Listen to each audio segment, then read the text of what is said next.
കണ്ണൂരിൽ തീവ്രവാദ പ്രവർത്തനത്തിനായി പുതിയ ഗ്യാങ്ങിന് രൂപം നൽകിയതായി പോലീസ് പിടിയിലായ അബ്ദുൽ ഹലീം പോലീസിന് മൊഴി നൽകി. നിരവധി കവർച്ചാ കേസുകളിലും കോഴിക്കോട്ട് ഇരട്ട ബോംബ് സ്ഫോടന കേസിലും പ്രതിയാണ് ഇയാൾ.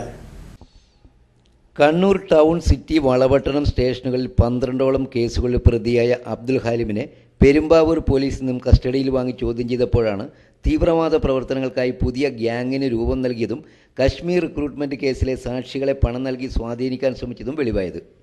കവർച്ച, പിടിച്ചുപറി, കൊലപാതകം ഉൾപ്പെടെ 12ഓളം കേസുകൾ പ്രതിയാണ് ഹാലിമെന്ന് കണ്ണൂർ ഡിവൈഎസ്പി പി സുകുമാരൻ പറഞ്ഞു.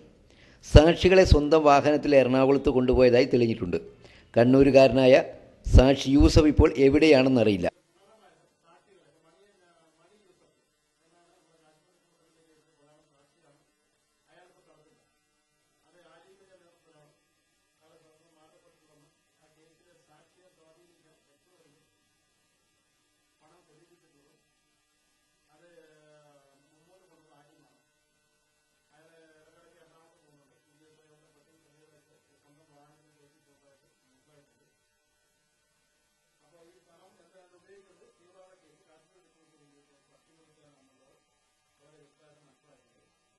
പാവപ്പെട്ട വീടുകളിലെ കുട്ടികളെയാണ് തീവ്രവാദ പ്രവർത്തനത്തിൽ ഉപയോഗിക്കുന്നത്.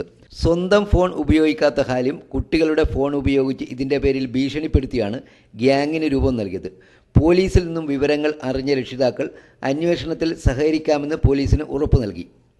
തൊഴിലൊന്നും ഇല്ലാത്ത ഹാലിം ആയിക്കരയിൽ ബിനാമിയായി ബോട്ടും കണ്ണൂരിൽ സ്വത്തുക്കളും സമ്പാദിച്ചതായി പോലീസിന് വിവരം ലഭിച്ചിട്ടുണ്ട്. കശ്മീർ റിക്രൂട്ട്മെന്റ് കേസ് അട്ടിമറിക്കാൻ സ്ത്രീകളെ ഉപയോഗിച്ചതായും തെളിഞ്ഞു. കേസിൽ നിന്ന് ഒഴിവാക്കിത്തരാം എന്ന് പറഞ്ഞ് സർഫറാസ് നവാസിൻ്റെ പിതാവിൽ നിന്നും പണം വാങ്ങിയിട്ടുണ്ട്. ഒരു ഗൾഫ് വ്യവസായി പണം നൽകിയതായി ഹാലിം മൊഴി നൽകി. കൂടുതൽ അന്വേഷണത്തിനായി വളപട്ടണം പോലീസ് ഹാലിമിനെ കസ്റ്റഡിയിൽ വാങ്ങും.